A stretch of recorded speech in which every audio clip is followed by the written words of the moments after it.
ଆରେ ପିଲାମାନେ ଆଜି ତମେ ଟ୍ୟୁସନ ପଇସା ଆଣିଛ? ତମେ ମାନେ ପଇସା ନଦେଲେ ମୁଁ ଚଳିବି କେମିତି? ମୁଁ ଆଣିଛି। ଯାହା ହଉ ପଇସାଟା ଦେଲୁ, ମୋର ବଡ କାମରେ ଲାଗିବ। ବହୁତ ଅସୁବିଧାରେ ଥିଲି। ହଉ ଯା ବସ। ଆରେ ପିଲା, ତୋ ପଇସା ନାହିଁ? ପାଠ ତ କରି ଆଣିଛି, ମାଡ଼ ଖାଇବାର ଚାନ୍ସ ନାହିଁ। ଡରିବି କାହିଁକି? ପଇସା ନାହିଁ ତ ନାହିଁ। ଆରେ କଣ ଭାବୁଛୁ?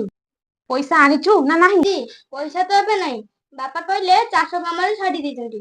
ଆର ମାସକୁ 2 ମାସର ପଇସା ଏକା ବେଳେ ଦେବେ। ପଇସା ସେମିତି ଦରକାର ନାହିଁ ଯେ।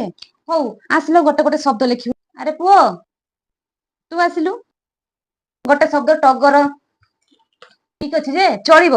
ଏଇ ଗ ଟା ଆଉ ଟିକେ ଗାରଟା ଉପରକୁ ଏମିତି ଦେଇକି ଲେଖିଥାନ୍ତୁ। ହଉ ଠିକ ଅଛି। ହଉ ଯା ଯା। ଏ ପୁଅ, ତୁ ଆସିଲୁ। ଏଠି ଲେଖିଲୁ ଉଜ୍ଜଳ।